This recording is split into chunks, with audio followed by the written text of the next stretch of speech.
நாம எவ்வளவுதான் குட்டா இருந்தாலும் இந்த உலகம் நம்மள பேட் ஆக்குது. இந்த படத்தோட ஒரு புது விஷயம் என்னென்னா, ஹாலிவுட்டில் வந்து ஒரு குறிப்பிட்ட ஒரு ஜானர் இருக்கும், ஸ்லாஷர் ஃபில்ம் அப்படின்னு சொல்லுவாங்க. ஸ்லாஷர் ஃபில்மில் வந்து நம்ம பெருசாக லாஜிக்லாம் பார்க்க தேவையில்லை. அந்த படத்தில் நம்ம பார்க்க விரும்புகிறதே வந்து கொலை பண்ணுறதும் அந்த வன்முறைகள் காட்சிகளையும் மட்டும்தான் நம்ம பார்க்க விரும்புவோம். ஒரு சைக்கோ கில்லர் வருவான், லாஜிக்கே இல்லாமல் கொலை பண்ணிக்கிட்டே இருப்பான், வித்தியாசமாக கொலை பண்ணுவான். அதை நம்ம பார்த்து ரசிக்கிறதுக்குன்னு சொல்லிட்டு ஒரு ஆடியன்ஸ் இருப்பாங்க. சம்மரில் தான் பொதுவாக ரிலீஸ் ஆகும், ஏன்னா ஹாலிடேஸில் மக்கள் வந்து பார்க்கணும், லாஜிக் இல்லாமல் மேஜிக் பண்ணணும் அப்படிங்கிறது தான் அந்த படத்தோட ஒரு அந்த மாதிரியான ஜானரோட ஒரு லாஜிக்கு. அந்த மாதிரியான ஒரு படம் தான் இது. ஒரு டிஃப்ரெண்ட்டான ஜானர் அப்படின்னு தான் சொல்லணும். இதில் வந்து சீரியஸான கதைகள் எதுவுமே கிடையாது, சீரியஸான காட்சிகள் எதுவுமே கிடையாது. சீரியஸான காட்சிகள் உருவாக்குறதுக்கான ஒரு ஸ்கோப் இருந்தும் அதை வேணும்னே தவிர்த்துட்டு ஃபேன்ஸுக்கு வந்து நம்ம ட்ரீட் வைக்கலாம் அப்படிங்கிற மாதிரி முழுக்க ஒரு ஃபன்னான காட்சிகளாகவும் சீரியஸ் இல்லாத காட்சிகளாகவும் லாஜிக் இல்லாத காட்சிகளாகவும் சொல்லியிருக்காங்க.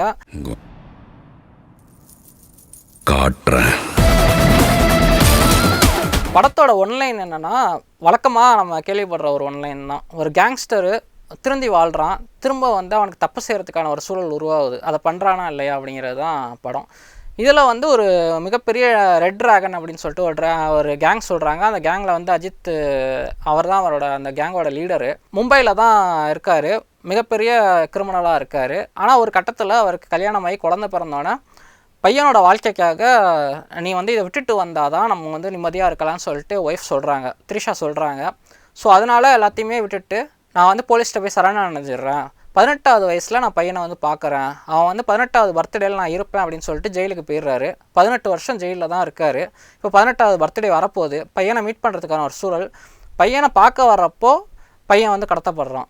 இப்போ திரும்ப காப்பாற்ற வேண்டிய ஒரு கட்டாயம் உருவாகுது. அந்த காப்பாற்ற வேண்டிய சூழலில் திரும்ப தான் விட்டு வந்து அந்த ஒரு கிரிமினல் வாழ்க்கைக்குள்ளேயே போக வேண்டிய ஒரு சூழல் ஏற்படுது. அதை வந்து அஜித் பையனை எப்படி காப்பாற்றுறாரு அப்படிங்கிறது தான் இந்த படத்தோட ஒரு ஒன்லைன்.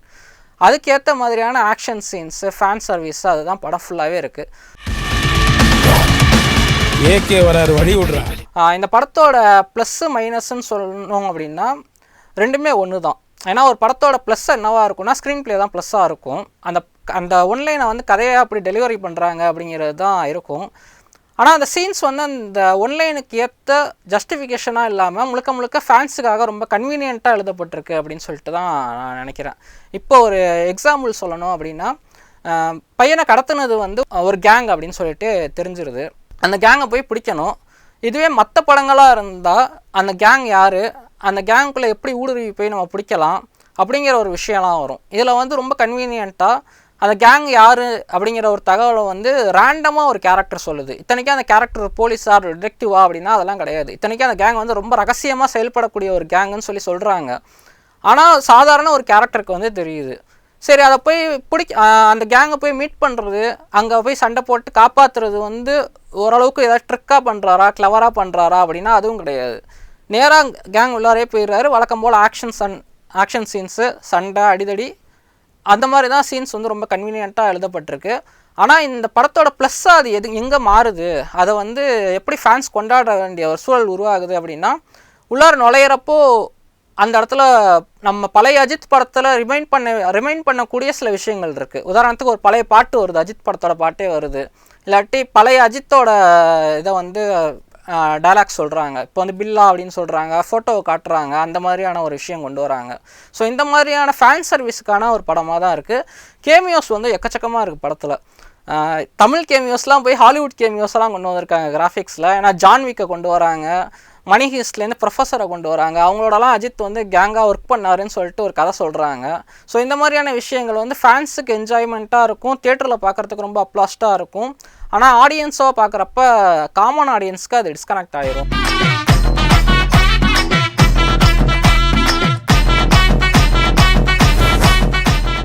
கிட்டத்தட்ட ஒரு கோட்டோட அஜித் வெர்ஷன் அப்படின்னு தான் இந்த படத்தை சொல்லலாம்.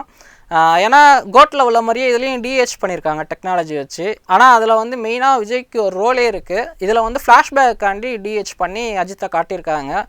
அந்த படத்தில் வர மாதிரியே சீன்ஸ் எல்லாருமே கிட்டத்தட்ட அந்த படத்தில் வர மாதிரி தான் இருக்குது. அதாவது ரொம்ப நம்ம எமோஷ்னலாக இந்த சீனுமே நம்மளை கட்டி போடாது. முழுக்க முழுக்க ஆக்ஷன் தான்.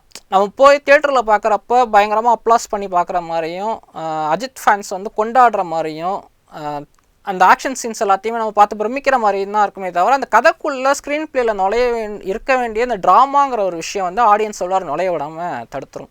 10 கிலோ கறி வேணும் பாய். இருங்க பாய். கேரக்டர்ஸ் எல்லாமே ரொம்ப பிளெண்டாக எழுதப்பட்டிருக்கு அப்படின்னு சொல்லி நினைக்கிறேன். அதாவது மேம்போக்காக இருக்குது அப்படின்னு சொல்லிட்டு நான் நினைக்கிறேன். ஏன்னா ஏற்கனவே சொன்ன மாதிரி தான் இது வந்து முழுக்க ஒரு அந்த ஒன்லைனை ஜஸ்டிஃபை பண்ணுறதுக்கான சீரியஸான திரைக்கதை வந்து படத்தில் கிடையவே கிடையாது. ஏன்னா முக்கியமான ஒரு படத்தை வந்து கடைசி வரையும் ஆடியன்ஸை கட்டி போட்டு வச்சுருக்கணும்னா எப்படி அவ்வளோ பெரிய சவால்களை தாண்டி இந்த ஹீரோ கேரக்டர் வந்து அதை பண்ணுது அப்படிங்கிறது தான் நம்ம பார்க்கணும். இதில் வந்து எடுத்தோடனே தெரிஞ்சிருது அஜித் வந்து பண்ணிடுவார், ஏன்னா அவர் பெரிய டான் அப்படின்னு சொல்லி தெரிஞ்சிருது. அதை வந்து சுவாரஸ்யமாக எப்படி பண்ணுறாருன்னா அதுவும் கிடையாது. அது வந்து பழைய ரெஃபரன்ஸ் எடுத்து தான் திரும்ப திரும்ப கொண்டு வராங்க. இன்னொரு முக்கியமான ஒரு விஷயம் என்னென்னா இந்த படத்தில் அஜித் வந்து ஒரு ரெட் ட்ராகன் ஒரு கேங்கில் இருக்கார். அவர் வந்து பெரிய டான்னு சொல்கிறாங்க. அதுக்கான சீன் வந்து ஒன்றுமே கிடையாது. நம்ம பழைய படங்களை தான் இதில் நினச்சி பார்க்கணும், பில்லாவை வந்து நினச்சிக்கணும். ஏன்னா பில்லா படத்தை பற்றி பேசுகிறாங்க, அதில் அப்படி இருந்தார் அப்படின்னு சொல்லிட்டு.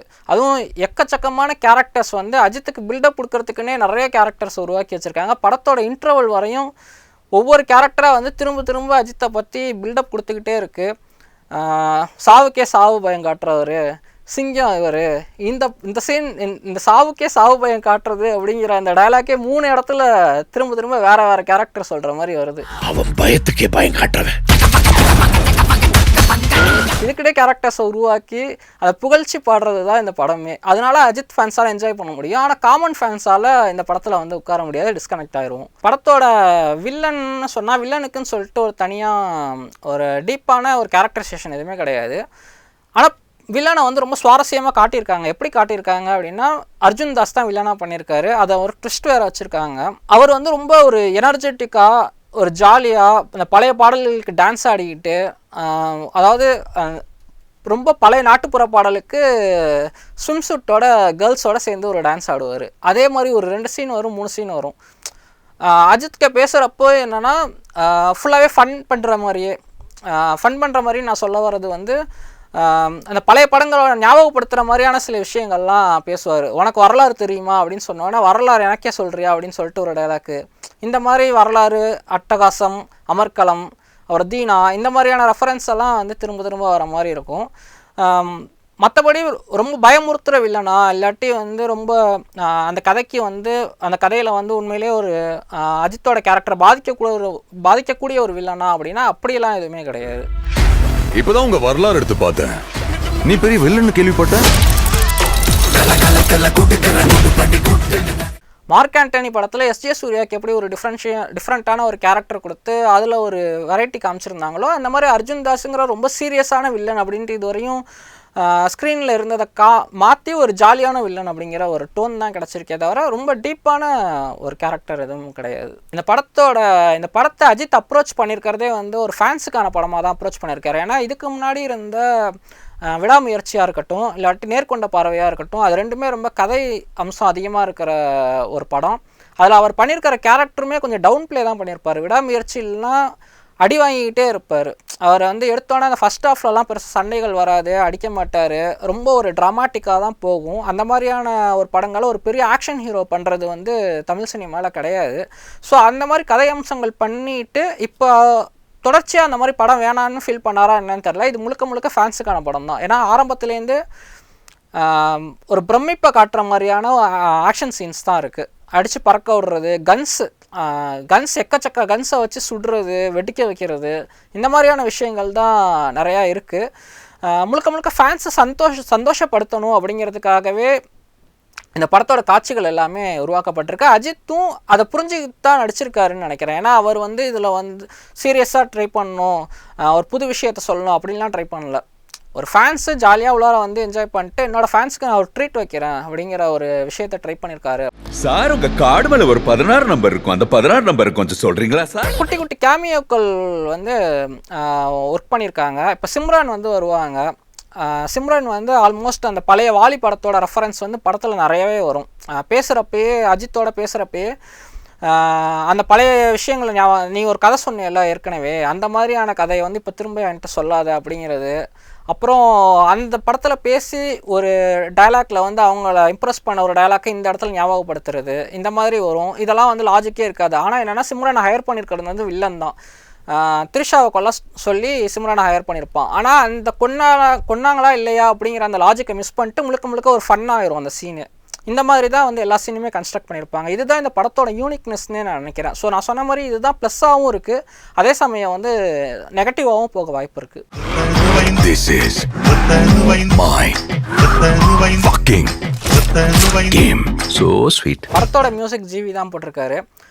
மியூசிக்கில் ஒன்றும் தனித்துவமாக இல்லை, ஆனால் வந்து பழைய மியூசிக்கை ஞாபகப்படுத்துகிற மாதிரியான விஷயங்கள் இருக்குது. இப்போ மங்காத்தால வர தீமை எடுத்து லைட்டாக ஒர்க் அவுட் பண்ணி வேறு ஒரு விஷயமா இங்கே வேறு மியூசிக்காக டெலிவர் பண்ணியிருக்காரு. ஆனால் ஃபேன்ஸுக்கு ஜஸ்டிஃபை பண்ணுற மாதிரி தான் இருக்குது மியூசிக்கு. அதே மாதிரி ஆக்ஷன் சீன்ஸ்லாம் பார்த்தோன்னா அஜித்துக்கு ரொம்ப உடலை வருத்தி செய்ய வேண்டிய ஆக்ஷன் சீன்ஸ்லாம் எதுவுமே இல்லை. எல்லாமே கன்ஸ் தான், எல்லாமே ராக்கெட் லான்ச்சர்ஸு, மிஷின் கன்ஸ், அந்த மாதிரியான விஷயங்கள் தான் யூஸ் பண்ணியிருக்காங்க. ஆக்ஷன் காட்சிகள் எல்லாமே அப்புறம் கார் சேஸ் இருக்குது. அஜித் ஃபேன்ஸுக்கு அந்த காரை முக்கியமாக மையப்படுத்தி சேஸ் இருக்குது. மொத்தமாக சொல்லணும் இந்த படத்தை பற்றி அப்படின்னா, இது வந்து ஒரு ரீலையே எடுத்து ஒரு பெரிய படமாக 2.5 மணி நேரத்துக்கு கொடுத்துருக்காங்க அப்படிங்கிறது தான் இந்த படத்தை பற்றியான ஒரு சுருக்கமான கருத்து. அனிருத்தனோட மியூசிக் பற்றி பேசுகிறப்போ ஒரு இடத்துல சொல்லியிருப்பார், இப்போ வர சாங்ஸ் எல்லாமே வந்து தியேட்டரில் போய் பார்க்கணும், மியூசிக்கில் ஆப்பில் கேட்கணும் அப்படிங்கிறதெல்லாம் நான் பேஸ் பண்ணி நான் போகிறதில்ல. அந்த ஒவ்வொரு சாங்கும் ஒவ்வொரு ரீல்ஸ் டான்ஸ் ஆடுறதுக்கு ஏற்ற மாதிரியான நான் ஒரு சாங் போடுறேன்னா அப்படிங்கிறது தான் முக்கியம். அதுதான் படத்தை ப்ரொமோட் பண்ணும் அப்படின்னு சொல்லிட்டு, அதே மாதிரி இந்த படத்தை கட் பண்ணோம் அப்படின்னா ஒவ்வொரு சீனுமே ஒரு ரீலு. அந்த ரீலை வச்சே இந்த படத்தை பார்க்குறதுக்கான ஒரு எதிர்பார்ப்பை உருவாக்க முடியும். ரீலாக பார்க்கலாம், ஆனால் ஒட்டுமொத்த படமாக பார்த்தோம் அப்படின்னா இது வந்து ஒரு ப்ராப்பரான கதையம்சம் கொண்ட படம் கிடையாது. தம் எனக்காக விட்டேன், சரக்கு என் ஒய்ஃப்காக விட்டேன், வயலன்ஸ் என் பையனுக்காக விட்டேன். ஆனால் என் பையனுக்கு ஒன்றுனா விட்டதை தொட்டு தானே ஆகணும். இந்த படம் வந்து ஃபேன்ஸுக்கு குட்டாக இருக்கும். உங்களுக்கு குட்டாக இருந்துச்சா, பேடாக இருந்துச்சா, அக்லியாக இருந்துச்சாங்கிறத கமெண்ட்டில் சொல்லுங்கள்.